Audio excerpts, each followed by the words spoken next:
Olá, amigos, bem-vindos ao nosso Cabe Mais Fundo. Nosso estudo hoje, número 34.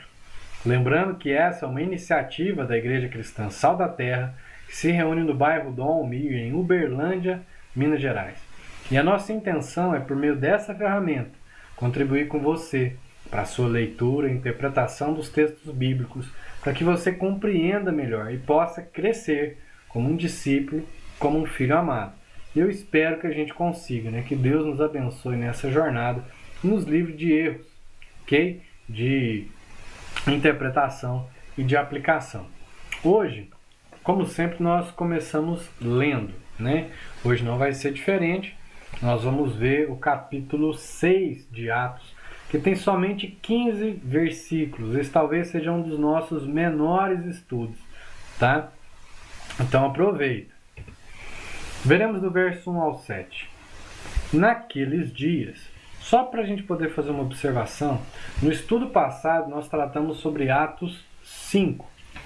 O que aconteceu lá em Atos 5?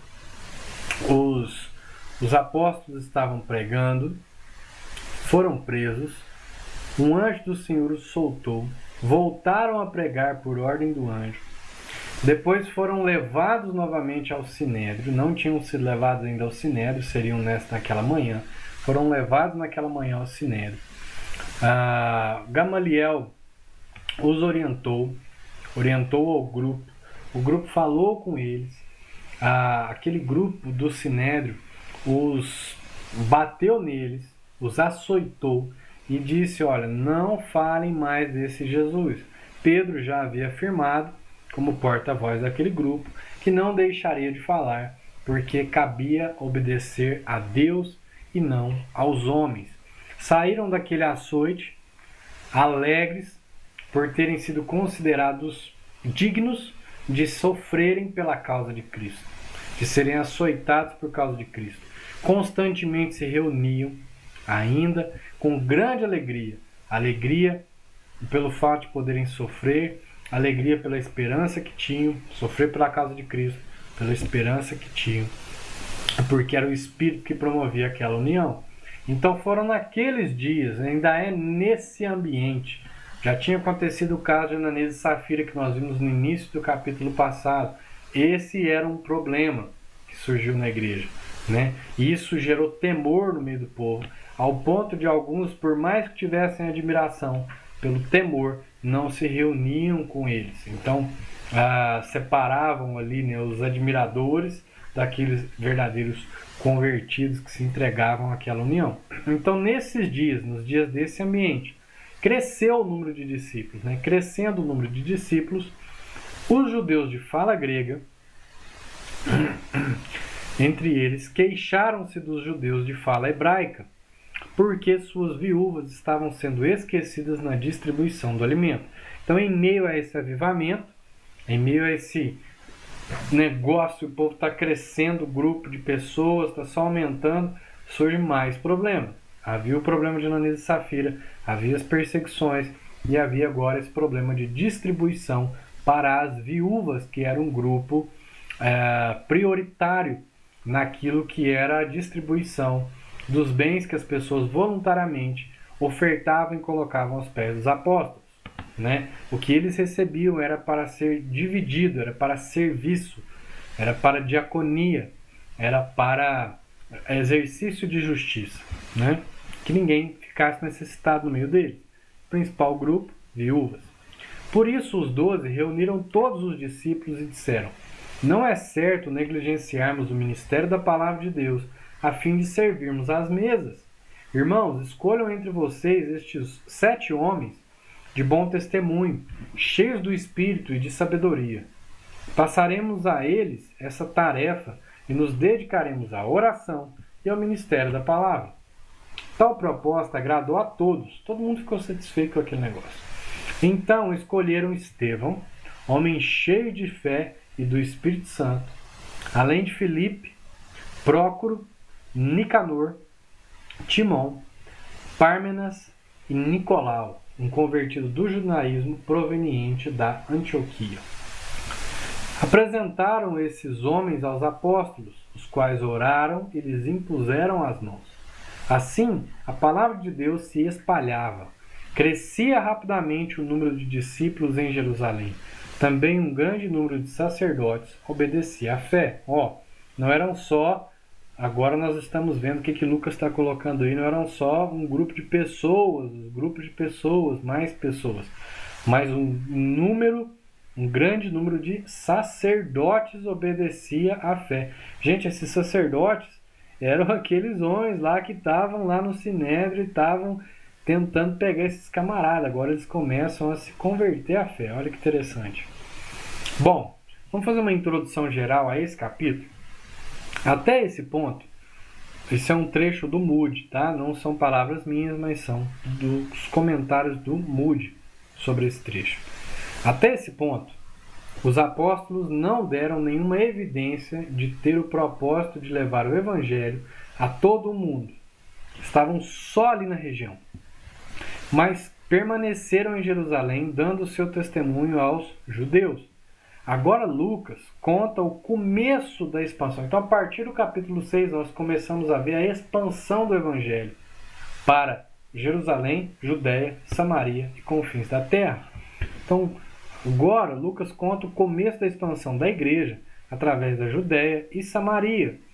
Essa expansão não foi realizada por causa da visão e propósito da igreja, mas por ato providencial de Deus, dispersando os crentes. Então não entrou na agenda daqueles discípulos, naquela igreja avivada, não entrou a missão pelos outros lugares. Deus já vinha agindo, como eu afirmei no estudo anterior, por meio daquele povo que se convertia e depois voltava, os judeus que não faziam parte daquele grupo ali, que não moravam em Jerusalém, que se converteram e voltavam para suas casas, voltavam com a nova fé. Mas agora Deus começa, a partir do capítulo 6, a provocar. Então é providencial, é um ato providencial de Deus, dispersando os crentes. Por meio da perseguição, Deus começa a espalhar esse povo. E conforme esse povo vai se espalhando, o evangelho vai se espalhando. Para explicar esta perseguição, Lucas primeiro conta como Estevão colocou-se em posição de destaque como um dos 7. Bom, a queixa. Já tratamos de forma introdutória, agora a gente vai lá para o início.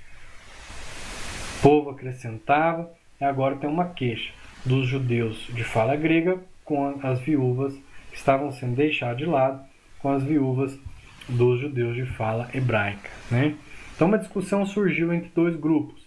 Helenistas, quem eram os helenistas? Eram judeus de fala grega, né? E que criam na Septuaginta. O que era a Septuaginta? O que era o helenismo? O que era a Septuaginta, né? Nós estudamos isso lá no início de Lucas, do Evangelho de Lucas.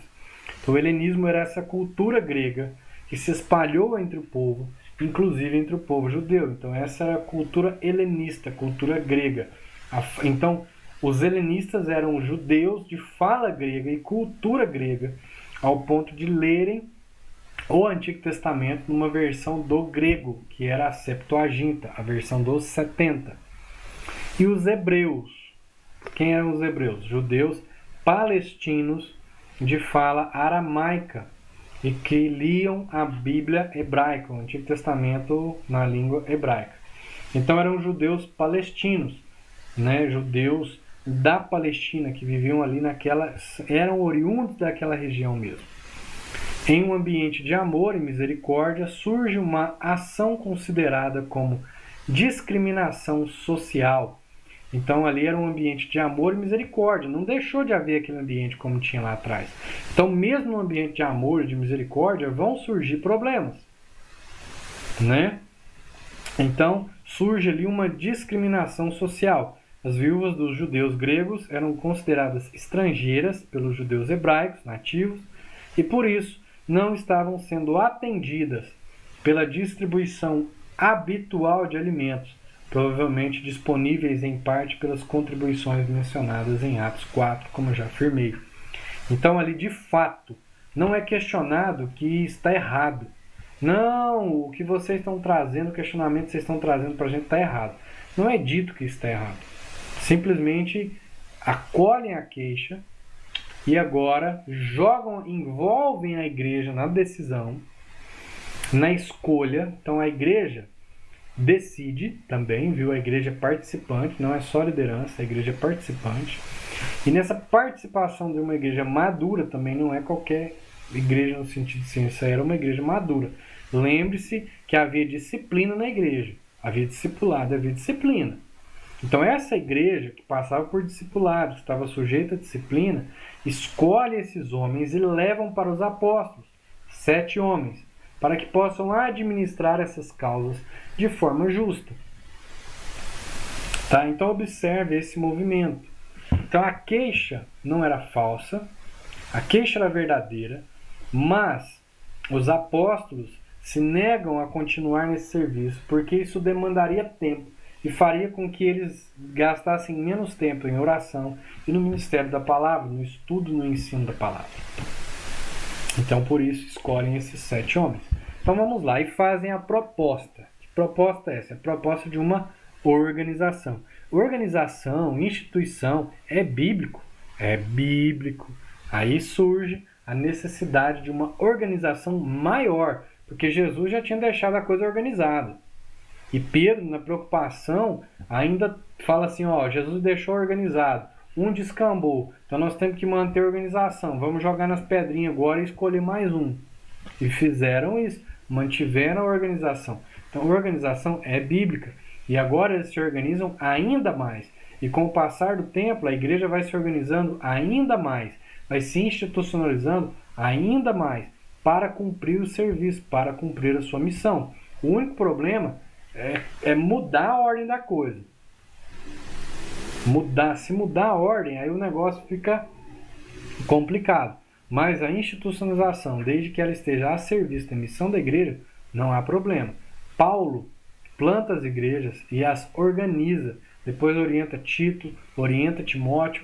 Paulo faz nas pastorais, Paulo orienta uma organização. Paulo orienta a disciplina. Então nós vemos uma continuidade disso e um aperfeiçoamento disso. Tá? Diante do problema, os 12 apóstolos, em conselho, decidiram que fossem escolhidos criteriosamente 7 homens que ficassem responsáveis pela administração justa dos recursos da igreja.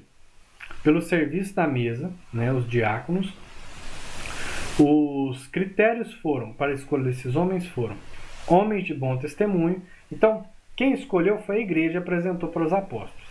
Mas os apóstolos colocaram os critérios. Esses critérios não devem ser mudados. Esses critérios permanecem. E que critérios eram esses? Deveriam ser homens de bom testemunho, ou seja, de fé íntegra, cheios do Espírito, ou seja, em plena comunhão com Deus, e sábios, que soubessem conduzir a vida cristã simples e relacioná-la a tudo que pensavam e faziam. Esse é o conceito de sabedoria. Sabedoria não é uma quantidade de informação que você tem, mas é como você consegue relacionar essas informações que você tem a respeito da fé de maneira a encarná-la em tudo que você faz.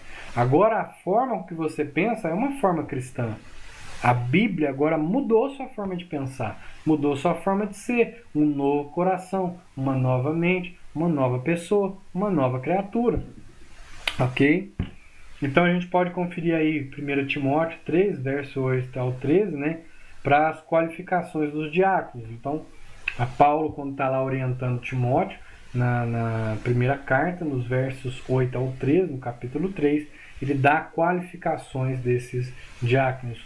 Tinha que ser marido de uma só mulher, não podia ser novo na fé e tal, não podia ser dado ao vinho. Então, tudo isso a gente consegue ver lá. Se quiser pausar o vídeo, ir lá e ler, faça isso. Beleza? Bom, nos dedicaremos à oração e ao ministério da palavra.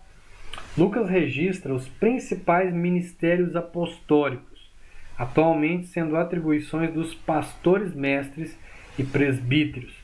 Então, isso que antes era atribuição dos apóstolos, como nós não temos mais apóstolos nos dias de hoje, nós não temos mais testemunhas oculares de Jesus, pessoas que andaram com Jesus, então nós não temos mais apóstolos, ninguém pode trazer sobre si essa autoridade de apóstolo, né?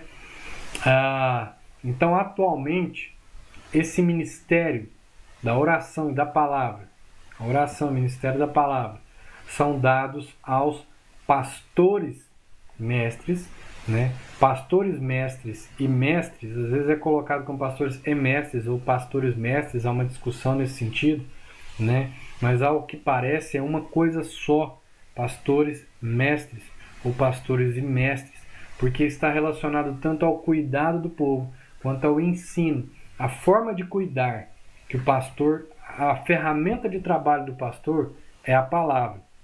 Portanto, quando ele trabalha com a palavra, ele exorta com a palavra, ele incentiva, ele anima, ele aconselha com a palavra. Então ele instrui, tudo isso ele faz com a palavra. Para administrar bem a palavra, ele precisa ser mestre nela. Então por isso o pastor é também necessariamente mestre. E já presbítero, o presbítero ele é um supervisor, ele é alguém que governa.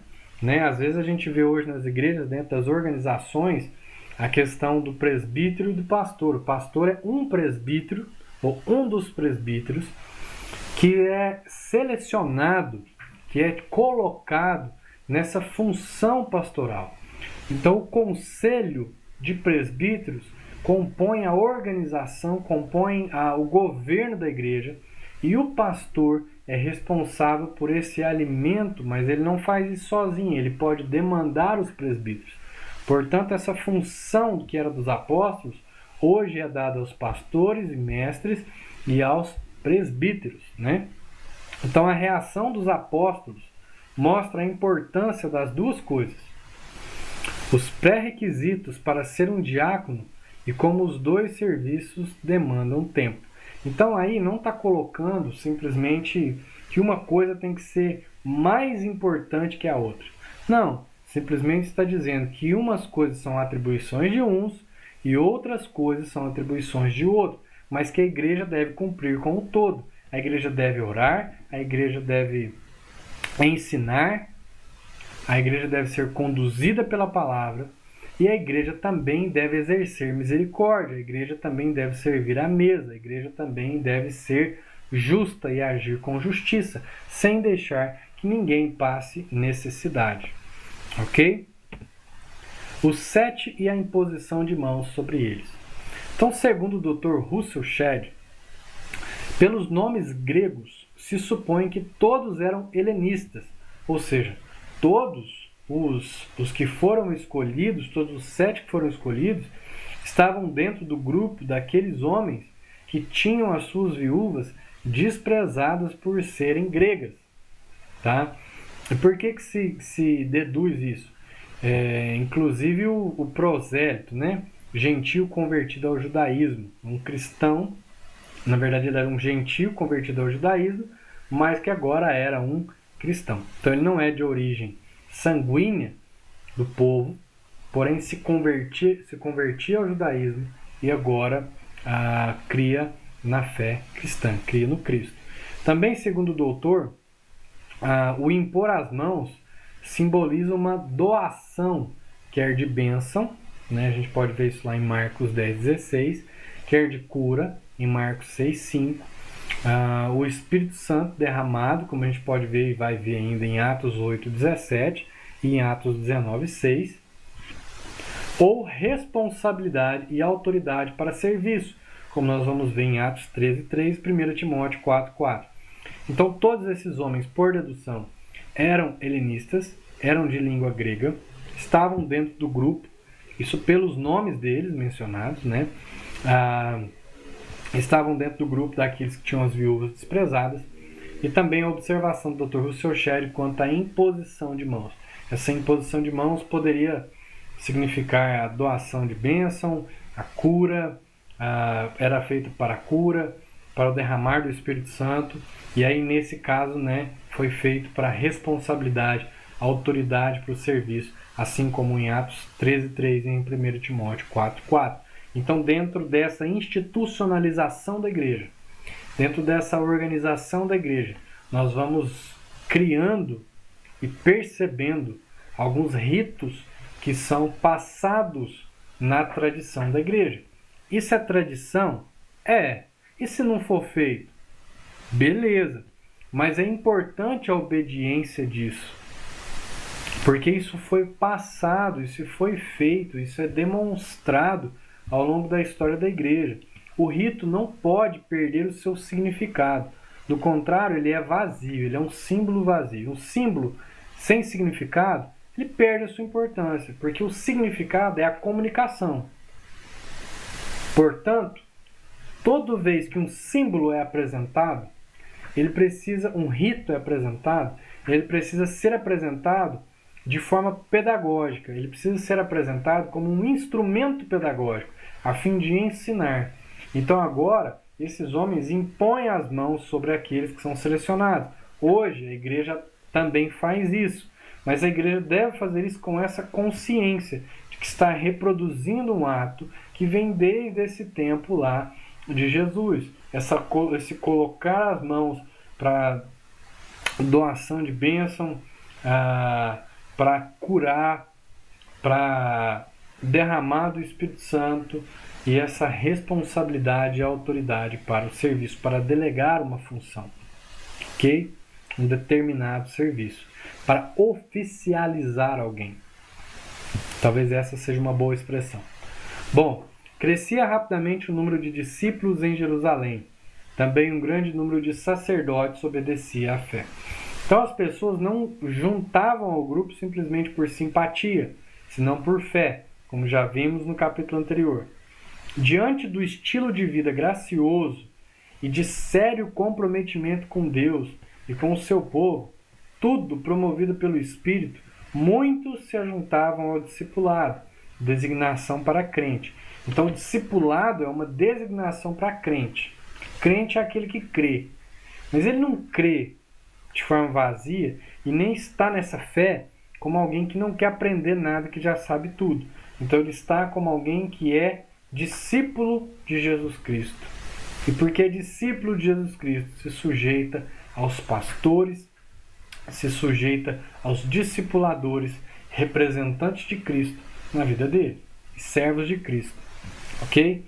E dentre estes, até mesmo os sacerdotes e certamente alguns dentre os partidários dos saduceus criam em Jesus e passavam ao discipulado sendo obedientes à fé. Foi a observação que eu fiz ao início. Agora, aqueles homens que estavam acusando, como eu também falei no estudo anterior, Deus estava demonstrando naquele ambiente onde o sinédrio se reuniu e onde os apóstolos foram levados. Deus estava ali mostrando a sua infinita misericórdia e chamando os homens ao arrependimento. E deu resultado. Agora a gente vê, e Lucas registra, que alguns dentre eles estavam agora se convertendo ao cristianismo, crendo na mensagem daqueles homens. Bom, veremos então Estevão, que também vai ser o centro aí de boa parte do próximo capítulo, né, capítulo 7. Estevão, homem cheio da graça e do poder de Deus, um dos diáconos que acabou de ser eleito, realizava grandes maravilhas e sinais entre o povo. Contudo, levantou-se oposição dos membros da chamada Sinagoga dos Libertos, dos judeus de Cirene e de Alexandria, bem como das províncias da Cilícia e da Ásia. Esses homens começaram a discutir com Estevão, mas não podiam resistir à sabedoria e ao espírito com que ele falava. Então, subornaram alguns homens para dizerem: ouvimos Estevão falar palavras blasfemas contra Moisés e contra Deus. Com isso, agitaram o povo, os líderes religiosos e os mestres da lei. E prendendo Estevão, levaram-no ao sinédrio. Mais um, agora não era dos apóstolos, foi um diácono. Ali apresentaram falsas testemunhas que diziam: este homem não para de falar contra este lugar santo e contra a lei. Pois ouvimos dizer que esse Jesus, o tal do Nazareno, destruirá este lugar e mudará os costumes que Moisés nos legou. Olhando para ele, todos os que estavam sentados no sinédrio viram que o seu rosto parecia o rosto de um anjo. O texto para por aqui. Se você quiser continuar, você vai ter que ver agora o estudo sobre o capítulo 7. Tá? Você que já conhece essa história vai ver alguns detalhes também. Bom, mas nós não vamos deixar de comentar aqui também. Então Estevão foi o primeiro mártir. Até então, depois de Jesus, eles tinham sofrido perseguição, açoites, que é o que Lucas registra, mas ninguém tinha sido morto. Estevão vai ser morto, né? Então Estevão é o primeiro mártir. O testemunho de Estevão, registrado por Lucas, nos mostra como este diácono, recém-possado de suas atribuições, tinha um lugar de importância na vida da igreja. Ele, de fato, era um testemunho, um mártir, né? A palavra mártir significa testemunho. Então, quando você vai... Eu já falei isso no estudo passado, não vou repetir agora, né? Mas testemunho é muito mais do que contar as histórias trágicas que depois mudam. Testemunho é uma forma de viver, de entrega. Esse é um mártir, né? Sua vida e morte foram dignas de serem lembradas por meio do registro lucano até os dias de hoje. Então Lucas registrou, e você e eu estamos hoje aprendendo, lembrando e estudando sobre a vida de Estevão, esse diácono que foi fiel até a morte. Ele era cheio de graça e poder, fazia prodígios e sinais do reino, assim como os apóstolos. Posteriormente, Filipe também será reconhecido da mesma forma, assim como o diácono Estevão. Filipe, que também estava nesse grupo, que era diácono, que foi empossado, também posteriormente vai ter o seu encontro com o etíope, né? E vai ser conhecido da mesma forma, né? Como alguém cheio do Espírito, cheio de graça, que fazia prodígios, sinais e tal. Né? Então esse aí é o Estevão, só apresentando o Estevão. Oposição da Sinagoga dos Libertos. Sinagoga dos Libertos. Que negócio é esse, gente? Vamos lá entender o que era a Sinagoga dos Libertos. As sinagogas eram comuns desde o período do exílio. Então, naquele exílio, lembra do exílio da Babilônia? Quando o povo do sul foi levado cativeiro para o povo da Babilônia. Ali, como não tinha um templo e eram homens ligados à questão religiosa, eles começaram a se reunir em pequenos grupos, em pequenas chamadas sinagogas, lugares que não eram suas casas, mas eram lugares onde eles se reuniam para estudo das escrituras. E desde lá, apesar da reconstrução do templo, apesar de nesse tempo terem o templo, frequentarem o templo, não deixaram de se reunir na sinagoga. Então qual era o grupo predominante no templo? Saduceus. Qual era o grupo predominante nas sinagogas? Fariseus. Saduceus ligados às questões ritualísticas, ligados aos sacrifícios, aos ritos do templo. Fariseus ligados à lei, fariseus ligados e escribas, né, ligados a essa questão da sinagoga. Então eram comuns desde o período do exílio. Era a forma que encontraram para ler as escrituras em comunidade. Existiam algumas espalhadas pela região.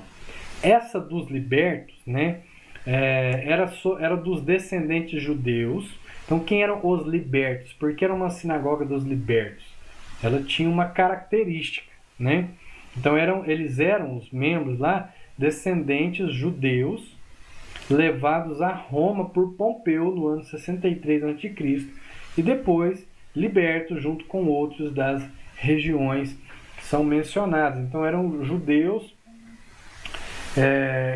que foram libertos, que cresceram nessas várias áreas, tá? Foram presos por Pompeu e depois foram libertos, se reuniam. Então essa era uma característica desse povo, que eram judeus pertencentes a essa região e ligados a essa história envolvendo Pompeu. Claro que esses homens, talvez a maioria deles, não fossem dessa época, né? 63 a.C., nós estamos falando agora de mais de 30 a.C., então nós temos aí alguém que seria talvez velho demais. Então ninguém dessa época talvez fosse membro dessa sinagoga, mas tinha essa história, eram descendentes que carregavam nas suas histórias essa história de prisão e libertação, ok?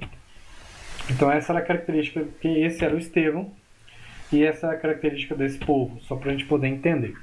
Não podiam resistir à sabedoria e ao espírito com que ele falava. Então, assim como Jesus, Estevão pregava nas sinagogas, e nesta em específico surgiu uma discussão na qual não puderam resistir à sabedoria de Estevão. pois esta era proveniente do Espírito, a sabedoria de Estevão era proveniente do Espírito e não da pura razão humana, né? Sem argumentos, eles apelaram para falsas testemunhas, como no caso de Jesus, e acionaram o Sinédrio para que Estevão fosse julgado. Então a história de Estevão parece a história de Jesus se repetindo.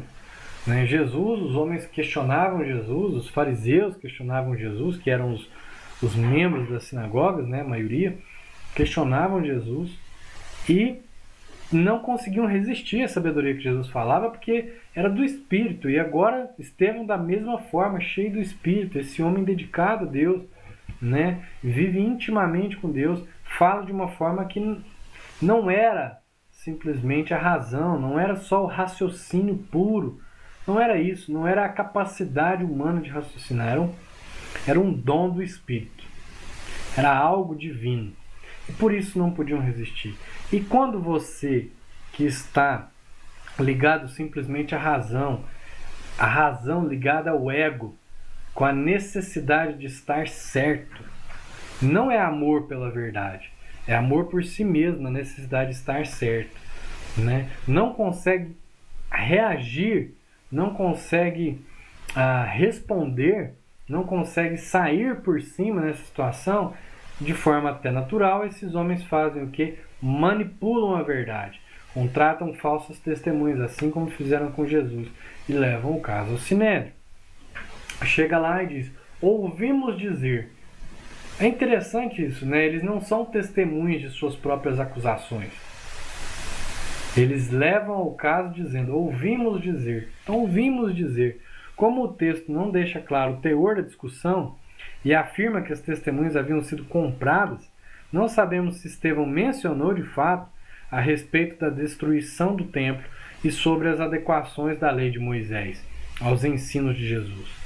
Porém, apesar da maldade das testemunhas e da provável falsidade dos seus relatos, provavelmente Estevão não seria contrário às afirmações. A questão do templo, das adequações dos ensinos de Moisés ao ensino de Jesus. Jesus é superior a Moisés. Então é agora aquilo que eles criam, que estava debaixo de um véu, que estava embaçado, tem clareza em Jesus. Então esses ensinos, essa forma de culto, em Jesus ganha um filtro. Em Jesus ganha um alinhamento. Então, apesar de que as testemunhas fossem falsas, a questão do templo, não sabemos se Estevão falou de fato a respeito disso. Nós sabemos que Jesus falou, mas não sabemos se Estevão falou. Não seria um problema ele ter falado, mas não sabemos, né? E depois nós sabemos pela história que vem acontecer no ano 70 depois de Cristo, a destruição do templo, como Jesus havia predito. Então não há essa acusação, não é uma acusação falsa. Assim, Estevão certamente estava de acordo com ela. Talvez Estevão não tivesse dito, né? E esses homens foram comprados para poder chegar lá e botar lenha na fogueira, não tendo coragem de ser testemunhos das suas próprias acusações, mas dizendo: ouvimos dizer. Viram que o seu rosto parecia o rosto de um anjo. Olha que legal isso, né? Segundo o Dr. Russell Shedd, o brilho no rosto de Estevão indica uma transfiguração na presença de um acompanhante sobrenatural. Quando isso acontece? 2 Coríntios 3,18 vai falar a respeito de Moisés, né, como que Moisés dizia, e Paulo vai trazer agora com mais clareza que nós não somos como Moisés, que tampava o rosto para ver que o brilho estava se perdendo, né? Nós, por exemplo, podemos ver isso lá na questão mesmo de Moisés, em Êxodo 34, 29, e em Mateus 17, 2, né, em relação à transfiguração. Tá? Então, toda vez que há essa questão de transfiguração, de ter um acompanhante espiritual junto, a essa mudança no semblante, a esse brilho, que é um brilho que ofusca, um brilho que é difícil de olhar, né? É interessante, Estevão estava nessa situação, ele já era, como o texto disse anteriormente, no próprio capítulo 6, já era um homem cheio do Espírito, já era um homem de profunda relação com Deus. Mas nesse momento, prévio à sua morte, onde ele era testemunha fiel de Cristo, o seu rosto chamava atenção para o brilho, que testemunhava de que Deus estava com ele. Fantástico isso. Então este capítulo relata a introdução de um novo tempo de perseguição, não somente para os apóstolos, mas para todos os fiéis, para todos os discípulos. A partir do próximo capítulo, inicia a perseguição com base nas afirmações de Estevão, o primeiro mártir. Até aqui, vimos ele sendo levado ao sinédrio e sendo maliciosamente acusado. No próximo capítulo, veremos suas corajosas afirmações. Bom, em síntese, o que nós vimos hoje, nesse rápido capítulo? Nós vimos como o capítulo 6 inicia um novo momento na vida da igreja, na história da igreja, em cumprimento de sua missão. Nós vimos a instituição dos diáconos, o porquê surgiram e suas principais características, assim como sua importância e a dos apóstolos nas orações e dedicação à palavra. Nós vimos Estevão, antes apresentado como um dos diáconos, posteriormente cheio do Espírito, discutindo com outros judeus na sinagoga dos libertos e sendo falsamente acusado e conduzido ao sinédrio para julgamento. E na prática, o que nós podemos aprender com esse capítulo, com toda essa história? Vamos lá. Primeira coisa, desentendimentos e discordâncias sobre a forma como as coisas são administradas não é novidade na vida da igreja. Está presente desde o início e continuará até o retorno de Cristo. Fato, as necessidades, ensino, oração e cuidado exigem organização por meio dela e por meio dela a institucionalização. Então, ensino, oração e cuidado, atividades da igreja exigem organização e por meio dessa organização surge a institucionalização. Portanto, quando falamos sobre a igreja como instituição, não estamos necessariamente falando do seu lado negro, a não ser quando há perda de propósito, quando a institucionalização passa a tornar-se um fim e todo o serviço que a igreja faz está voltado, todo o esforço que a igreja tem, à sustentação de uma instituição. Quando se torna isso, nós perdemos o propósito. Perdemos o propósito. A instituição deve servir a igreja, ao propósito da igreja, e não a igreja, um organismo, um grupo de pessoas, pessoas reais, físicas, com história, com emoções, com fé, servindo a máquina da instituição. Não. Se chegar a esse ponto, aí sim, nós colocamos o carro na frente dos bois, e aí a coisa dá errado. Mas enquanto instituição não é um problema. Ok? Segundo ponto. Dentro do processo organizacional existem critérios a ser seguidos. Um dos principais pontos a serem observados é a autoridade que as igrejas têm na eleição de seus líderes segundo os critérios bíblicos. Então os apóstolos jogaram a bomba para a igreja. Eles deram toda a diretriz, todas as diretrizes, porém a responsabilidade era daqueles crentes maduros. Eles tinham essa responsabilidade, tá? As igrejas são compostas por vida social íntima e ativa entre os membros. Isso é igreja. Uma vida social, de seres que se socializam, uma relação social íntima e ativa, proativa, de quem tem interesse pelo outro, ao ponto de saber se alguém tem necessidade, vende o que tem, ou pega do que tem e entrega, e vai direto ali e entrega para aquele, ou entrega à igreja para que a igreja possa administrar e exercer justiça no seu meio. Ok? Então, por isso, quanto mais próximos forem os membros, mais facilidade e assertividade haverá na escolha dos líderes servos. Então ali, como eu disse, era uma igreja madura. Madura em que sentido? Os simpatizantes não conseguiam adentrar, porque havia disciplina, porque havia temor do Senhor, um grande temor, por conta de tudo que ele promoveu ali no meio. Então os simpatizantes, quem não tinha compromisso, quem só tinha curiosidade, quem só tinha admiração, ficava de fora. Ali dentro estavam os comprometidos. E porque ali dentro estavam os comprometidos, e que viviam de forma próxima, atendendo às necessidades uns dos outros, então tinham um ambiente onde eles poderiam ser assertivos nas suas escolhas, na eleição dos seus ministros oficiais. Ok? O Espírito Santo capacita para o terceiro ponto. O Espírito Santo capacita para o testemunho, para o martírio, para o exemplo, para a exposição. Quando alguém fala corajosa e amorosamente do Evangelho em lugar inóspito, fala no poder do Espírito Santo.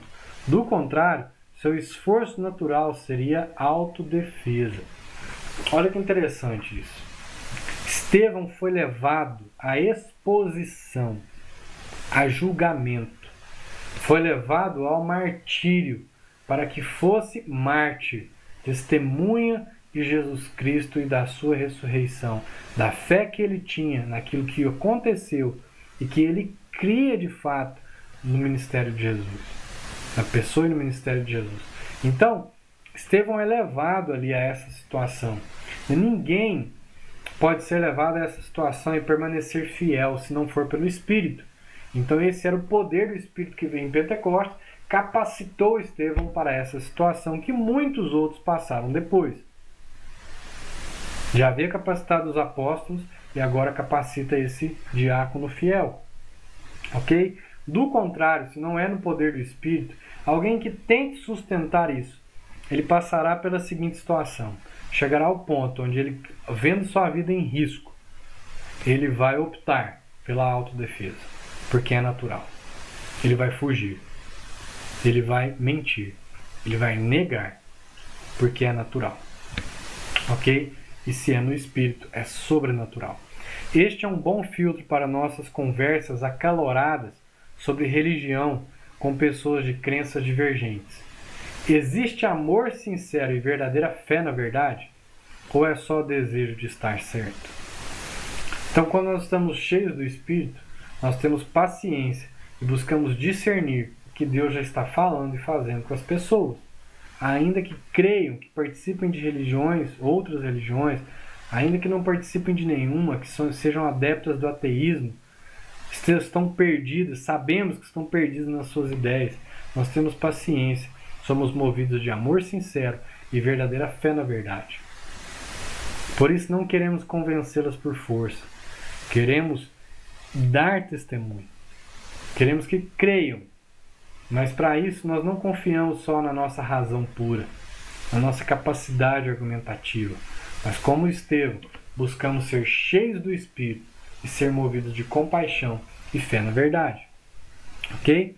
Bom, espero ter aí contribuído, tá, para a sua compreensão desse trecho. E espero que você fique firme com a gente até a próxima segunda, né, onde nós estudaremos o capítulo 7 de Atos. E se você gostou, curta. Se quer comentar porque gostou bastante, porque concorda, porque discorda, faça sempre isso de forma bíblica, tá? Mas é bem-vindo.